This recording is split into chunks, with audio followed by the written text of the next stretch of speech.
شخصیتی بود که ما اگر بخوایم از 12 ساله 15 ساله جریان زندگی که با هم زندگی کردیم تشریح کنم، باید اقلا 2 هفته 3 هفته در اینجا همه با هم بشینیم تا چند سال جریان زندگی از این براتون تشریح بکنم. ولی من همه عرض میکنم که محمد آصف مخبت شخصیت بسیار دلسوز، شخصیت عالم، دانشمند، مفسر قرآن کریم، از شخصیتایی بود که روزها و ماهها و سالها را در پای علما می نشست، علم دین را می آموخت و برای جوانا قرآن کریم را تفسیر می کرد. آصف مخبت یک مفسر قرآن بود، یک نویسنده بسیار زبردست بود که جراید جهاد در زمان جهاد افغانستان در سراسر افغانستان پخش می شد، در نتیجه توجیهگری ها و در نتیجه راهنمودی های همچون شخصیت افغانستان و جهاد افغانستان به طرف هدف استقامت گرفت. آصف مخبت را براتون فقط مختصرا جریان زندگیش را که با هم چند صباحی بودیم او را من خدمتتان عرض میکنم که روزگاری که در نتیجه قربانی و ایثارگری های مردم مجاهد ما، در نتیجه قربانی های مجاهدین سر به کف ما، روس‌های متجاوز به شکست مواجه شدند. توطئه‌های بین المللی هم از کشورهای همسایه و کشورهای دور از افغانستان در نتیجه توطئه بسیار خطرناک علیه جهاد افغانستان، جنگ‌های داخلی که برا افتید و مجاهدین یکی علیه دیگه فتوای جهاد را صادر کردند. روزگاری که سلاحایی که از دست دشمن گرفته شده بود بر روی مجاهدین فیر صورت گرفت، تیاراتی که از روزها به غنیمت مانده بود برای مجاهدین بالای مجاهدین پرتاب شد، بمباران میشد در همچون روزهای بسیار سخت و دشوار. حاجی صاحب محمد آصف مخبت در ترکیب جمعی از برادران دیگه زیر عنوان سپاه نور 1 میل تفنگچه و کلاشینکوف با خود نداشتند. غن به غن، قطعه به قطعه، قریه به قریه میگشتند، مجاهدین را و مردم را از توطئه خطرناک دشمن برحذر میداشتند. روزگار را ما به یاد دارم که در چهارآسیاب، در لوگر، در سروبی، در ننگرهار، در لغمان، حتی در نقاط نیمروز و هرات، در اینجا حاجی صاحب محمد آصف مخبت به خاطر دعوت مردم و به خاطر توجیه مردم و به خاطر افشاگری توطئه‌های خطرناک یهود و نصارا و روس‌های جنایتکار و شبکه‌های جاسوسی کشورهای همسایه که ائتلاف نامقدس را علیه اسلام در افغانستان برا انداختند و تمام مجاهدین ما را امروز سرشان در برابر جهانیان و امت اسلامی خم کرده. این حاجی صاحب محمد آصف مخبت این توطئه را میفهمید و اون از آن روز مبارزه میکرد و مردم را میفهمید که به خدا، از خدا بترسین، میان هم نجنگین، از خدا بترسین، از راهی که از مسیری که تعهد کردین با شهدا از اون مسیر انحراف نکنین. در هر مسجد صحبت میکرد. قبل از او شما حتما در جریان هستین که همونطور که جناب محترم مولوی صاحب گفت از جوانی، از نوجوانی رای مجاهد بود. در سال 60 در یکی از عملیاتایی که در شاگرد غربن بود بالای پست‌های کمونیستا در ولسوالی سیاگرد لاسپیکر به دستش بود و در جریان عملیات سخنرانی میکرد. مرمی دشمن آمد به علاشیش خورد، از زبانش تیر شد، از اون طرفش گذشت و مدتها زبانش بسته بود، نمیتونست حرف بکنه. دیگه همگی به این تشویش بود که دعوتی را که مخبت صاحب برای انداخته بود دیگه ما از این دعوت ها محروم شدیم. ولی به فضل خداوند زبانش چنان گویا شد که نه تنها امو ارزش و امو استعداد قبلی برش آمد، بلکه از او بالاتر استعداد دعوتگریش و سخنوریش توسعه پیدا کرد و بلند شد. حاجی صاحب محمد آصف مخبت پس از مدتها دعوت و مبارزه در ساحات کابل و لوگر و ننگرهار و لغمان و سروبی و ولایات جنوبی که مردم را به خاطر اسلام، به خاطر پابندی به دین، به شریعت دعوت کرد، بالاخره رهبری جهاد در افغانستان و رهبری مجاهدین لازم دانست که باید سلسله دعوت از افغانستان فراتر بروه. ما باید وقت به این فکر بودیم که شوروی وقتی که سقوط کرد ما دیگه فاتحین شوروی هستیم. هر یکی از این شخصیت های مانند محمد آصف مخبت در مسکو و در تاجیکستان و در ازبکستان و ترکمنستان در هر جای اینا به عنوان دعوتگران بزرگ در عقب استیج و مسجد و محراب براین و مردم مسلمانی که سالها در تحت اسارت روس‌ها قرار داشتن اونا را از اسلام آگاهی بتن، به اسلام دعوتشان بکنه. ولی متاسفانه که به اون مرحله نرسید. ولی محمد آصف مخبت توانست که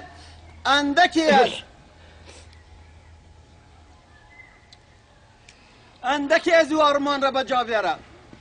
با چند تنی از دوستای دیگر رفتیم با آذربایجان.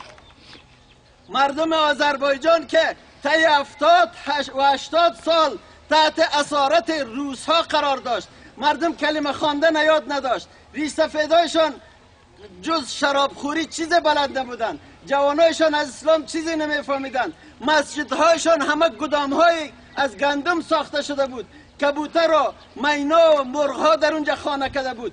محمد آصف مخبت با همو دستان خود، با همو دستای ضعیف خود و نحیف خود که ظاهرا لاغرندام بود ولی قوت و نیروی معنوی داشت، قلف‌های 80 ساله و 90 ساله مساجد آذربایجان شکستان و اونا را پاکسازی کرد. نعره تکبیر! الله اکبر! نعره تکبیر! نعره تکبیر! در آذربایجان مردم جمع شدند، در اونجا مساجد برحال شد، نماز را برشان یاد داد، قرآن را برشان یاد داد، اطفال خردشان را جمع کرد، در اونجا مسائل دینی را برشان تشریح کرد، در اونجا شخصیت های تبارز کردند، تعهد کردند به اسلام که ما خط جهاد افغانستان را تعقیب میکنیم، خط مخبت را تعقیب میکنیم. یکی از شخصیت های بسیار خوب و متحرکه که شاگرد مخبت بود به نام یاوز و اونجا یک حرکت و نهضت اسلامی را در آذربایجان تأسیس کرد و جوانای بسیاری را در کنار خود جمع کرد. نمازهای جمعه را وقتی که ما در اونجا مشاهده میکردیم که در محور از او چقدر جوانها جمع شده بود، همه از برکت آجی صاحب محمد آصف مخبت بود. آجی محمد آصف مخبت را ما و شما کمتر میشناسیم، ولی بیاین مخبت را از یک آذری بشناسیم کی بود. بعد از اینکه مدتی از آذربایجان برگشت به ایران آمد، در اونجا کوره های خشتپزی ایرانی ها که در اونجا مرکز تجمع مزدورکارای افغانی بود، اونا کل شهادت میده که در اونجا آجی محمد آصف مخبت چطور مردم را کنار هم جمع میکرد و برشان درس قرآن میداد، تفسیر درس میداد، نماز با جماعت برایشان یاد میداد، در محلات کارگری میرفت، مردم را دعوت میکرد، تنظیمشان میکرد، بینشان وحدت و برادری ایجاد میکرد. کسانی که بینشان مشکلاتی میبود مشکلات بینشان حل و فصل میکرد و مشهد و زایدان و بیرجند و اصفهان و یزد و کرمان و بندرعباس همه مهاجرین و تهران، شهرهای مختلف تهران را من به یاد دارم و خبر دارم و اسناد و مدارکش دارم که این جناب رفته در اونجا مردم را و مهاجرین ما که در اونجا با همه بی‌بندوباری و بی‌توجهی در اونجا افتیده بودن اونا را از خدا میترساند و برایشان هشدار میداد که پابند ضوابط اخلاقی باشند، پابند دین و عقیده باشند و مجموعه های بسیار بزرگی به این آماده شدن که امر به معروف بکنن، نهی از منکر بکنن. عکس ها و فیلم ها و کست های مستندش وجود داره که این حرفای نیست که فقط ما به خاطر گرم کردن مجلس حرفی بگویم، یه همش مستند است. مخواستم این مسائل را به خاطر معرفی خوبتر از این ما خدمتان عرض بکنم. محمد آصف مخبت به شکردره تعلق نداشت، به قریه غازه تعلق نداشت، به ولایت کابل تعلق نداشت، به کدام حزب و گروه خاص تعلق نداشت. محمد آصف مخبت به ملت افغانستان تعلق داشت. شاگردان عزیز از بدخشان تا کنر و هرات و فرا و نیمروز و تخار و بدخشان در هر کنج و کناری افتیده، شاگردای مکاتبی که این روزانه میرفت در لیسه های مهاجرین درس و تدریس میکرد. همه ایشان شاگردایش هستند و شهادت به این میتن که محمد آصف مخبت مسئولیت اسلامی خود را در قبال نسل جوان در سرزمین هجرت و در سرزمین های مسافرت ادا کرده. برادران گرامی، آصف مخبت را من نمیفهم چی بگویم برتون.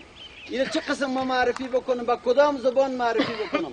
ما در حدود از سال 60 به این طرف که میشناسمش و از سال 72 تا سالهای 78 و 79 که در کنار هم بودیم، ما یک بار پیشانی از این ترش ندیدیم.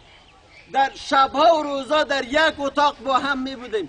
یک روز ما از این حرف زشت را نشنیدیم که در برابر ما و کدام برادر و دوست دیگهش پیشانی ترش کرده باشه. اگر اخلاق محمد آصف مخبت را سر مردم افغانستان تقسیم بکنیم، باور بکنین که دیگه در افغانستان جنگ نمی باشه. کفایت میکنه اخلاق محمد آصف مخبت را سر مردم افغانستان اگر قابل تقسیم می بود، دیگه به شورای صلح و به لوی جرگه و چیزا ضرورت نمی بود، ملت با هم متحد می شد. اگر تقوای محمد آصف مخبت را سر کل مردم افغانستان تقسیم بکنن، خداوند تقسیم بکنه، کفایت میکنه. اینمی تقوا کفایت میکنه که خداوند همه را به جنت ببره. اگر عفت و پاکی و عفت ازیره بالای مردم ما تقسیم بکنن، ما یقین دارم که وقتی که مردم ما در راه میره چشمش به نامحرم نمیفته. ما شاهد روزگاری بودیم که در آذربایجان دخترایش زنهایش تنبان نمی داشتن، در کنار هم در راه می رفتیم. یک رفیق دیگه ما هم بود که در همین مجلس هست، 3 نفر با هم بودیم، دوستای دیگه هم بود. ما به طرف چشمای از این نگاه میکردیم، این مجرد بود، نگاه میکردم که کدام طرف سیل میکنن. با والله قسم که یک بار چشم از این من ندیدیم که به طرف یک دختر سیل کنه، به طرف پای کسی سیل بکنه، به طرف سر کسی سیل بکنه. در بین 3 نفر ای از جمله کسایی بود که هنوز ازدواج نکرده بود، ولی ما عفت ازیره، تقوای ازیره، خدا ترسی ازیره که ما دیدم، مایه تعجبم بود. و این یک الگو نمونه برای جوانان افغانستان است و الگو نمونه برای مسلمانان امت اسلامی است که باید از خط ازی، از راه ازی، از فکر ازی، از اندیشه و از عقیده ازی باید پیروی صورت بگیره. هر کسی که میخواه به جنت برسه، هر کسی که میخواه به سعادت دنیا و آخرت نائل شود، باید در خط محمد آصف مخبت حرکت بکنه. یکی از روزا یک اعرابی آمد پیش حضرت رسول الله صلی الله علیه و سلم، گفت که یا رسول الله ما زیاد وقت ندارم، برای ما یک چند نصیحت بکو که منمور عمل بکنم برم. پیامبر علیه السلام برش گفت که 5 بنای اسلامی را برای گفت، کلمه بخوان، نماز 5 وقت بخوان، روزه بگی، زکات، حج. او اعرابی گفت که والله به خدا قسم است که از این نه کم میکنم نه زیاد میکنم. وقتی که حرکت کرد رفت، پیغمبر علیه السلام گفت هر کسی که میخواه که از اهل بهشت را ببینه به طرف این آدم سیل بکنه که رفت. ما به شهادت میتیم برای که حاجی صاحب محمد آصف مخبت از شخصیت های بسیار خوب و ممتازه که اصلا مثالش را ما نداریم که بگویم مثال فلانی. در زنده ها فعلا ما کسی را نمیشناسیم، شاید در مرده ها بگویم که مثل انجینیر حبیب الرحمن شهید بود، میتونیم بگویم مثل دکتر عمر شهید بود، میتونیم بگویم مثل مولوی ابوالرحمن شهید بود، ولی در زنده ها نمیتونیم کسی را برش مقایسه بکنیم که مثل فلانی است. حاجی صاحب محمد آصف مخبت از فرزندان نهضت اسلامی افغانستان بود. کسی بود که با نهضت اسلامی تعهد کرده بود و در مسیر از اونا حرکت کرد تا پای جان، تا آخرین رمق حیات برای دعوت و برای مبارزه در راه رسیدن به اهداف سالم اسلامی، در راه رسیدن به تحقق آرمان‌های نهضت اسلامی، برای تحقق آرمان‌های انجینیر حبیب الرحمن شهید، برای تحقق آرمان‌های استاد عبدالرحیم نیازی شهید و برای تحقق آرمان‌های سیف الدین نصرتیار شهید، مولوی حبیب الرحمن شهید و هزاران و 1.5 میلیون شهید افغانستان که در پی از این قافله در حرکت بودن و در این خط در حرکت بودن. این هم یکی از امو فرزندانی بود که در و مو تعهد بسته بود و تا آخرین رمق حیات و تعهد خود استاد بود و هرگز لحظه نلغزیده. شاید از جمع شما که در اینجا نشسته باشیم و کسایی که غایب است همه کسا با شهدا تعهد داشته باشند، با نهضت اسلامی تعهد کرده باشند، با خدای خود چندین بار تعهد کرده باشند، ولی هر بار لغزیدیم. کی میگه نلغزیدیم؟ هر بار لغزیدیم، هر بار لغزیدیم. شیطان ما را لغزان، دنیا ما را لغزان، پول ما را لغزان، چوکی و مقام ما را لرزان، خوف و رعب از دشمن ما را لرزان، ولی محمد آصف مخبت را هیچ چیز پایش نلرزانده. نه پول، نه مقام، نه ترس، نه خوف، نه دنیا، هیچ چیز نلغزان. اگر ما مجاهدی را میخواهیم مثال بزنیم و اگر میگیم که مجاهدین افغانستان شخصیت هایی بودن که روسها را شکست دادن، اگر مثال میزنیم آصف مخبت را مثال بزنیم که محمد آصف مخبت و شخصیت ها که خداوند جل جلاله شهدایی که گذشته ها مثل ازی بوده و جهاد کردن، قربانی دادن در هر کجای افغانستان، در هر سنگری که در افغانستان بود قربانی دادن، شهادت کلش خداوند قبول بکنه. ما همچون شخصیتی را و نظیر از کسایی که شهید شدن ما میگیم که شخصیت های مجاهد بودن. متاسفانه حال روزگاری رسیده که پکول پوشیدن بر ما عیب شده، عار است، به خاطر از اینکه تعداد کسایی به نام مجاهد فسادی را کردن، جنایتی را کردن، خیانتی را کردن که مجاهدین دیگه نام مجاهد را سر خود جرأت نمیکنه بگه من مجاهد هستم. پکولا را از شرم دور میکنن، تعداد ریشا را هم کم کردن که ما را کس مجاهد نگوید. به خاطر دیدن که کسای زیر عنوان مجاهد چور کرد، چپاول کرد، دزدی کرد، دخترها را تعقیب کرد، جنایت کرد، وطن فروخت، صدها خیانت دیگر را مرتکب شدن که امروز دعوای جهاد و مجاهدت و همه چیز را یک تعداد کسایی دارن که جهاد از اونا میشرمه، جهاد از اونا ابا میورزه، اسلام اونا را مردود میشماره، مجاهدین اونا را مردود میشماره،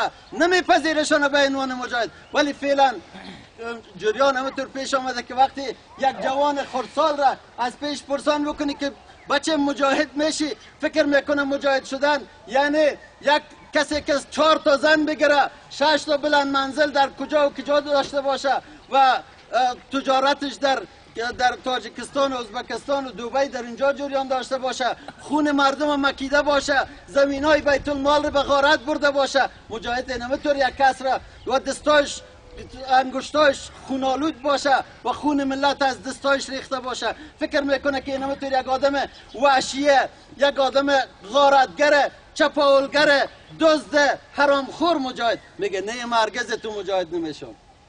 هرچه که دعوتش کنی که بیادر جان جهاد خوب است، او فکر میکنه که مجاهد اینطور آدم است که مردم را سرش ظلم کرده باشه، ستم کرده باشه، زمین های مردم را به زور گرفته باشه، زمین های دولتی را به زور گرفته باشه و ملکت های مردم را غصب کرده باشه و پول و ثروت مردم را چور کرده باشه، موتر فروشی ها را چور کرده باشه، ون زده باشه، صدها جنایت دیگر کرده باشه. ولی اگر ما برای مردم ما جهاد را درست تعریف بکنیم، مجاهد را درست برش معرفی بکنیم، باز جهاد یک فریضه الهی است، مثل نماز و روزه و زکات و حج یک فریضه است. هر کسی که جهاد را بد بگوید کافر است، هر کسی که مجاهد را بد بگوید کافر است.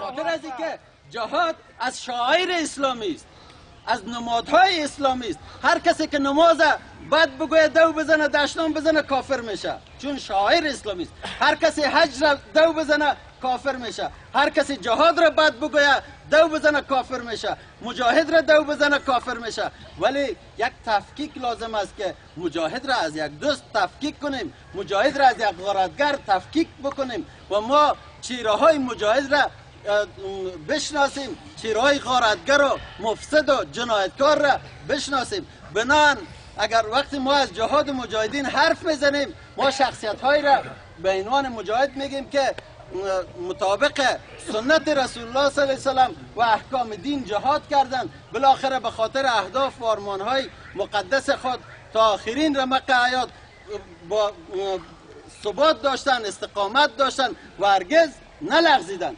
نمازخوان کسی را میگن که تا زمان نمازخوان میگنش که سرنماز باشه. وقتی که حاجی کسی را میگن در جریان حج باشه. مجاهد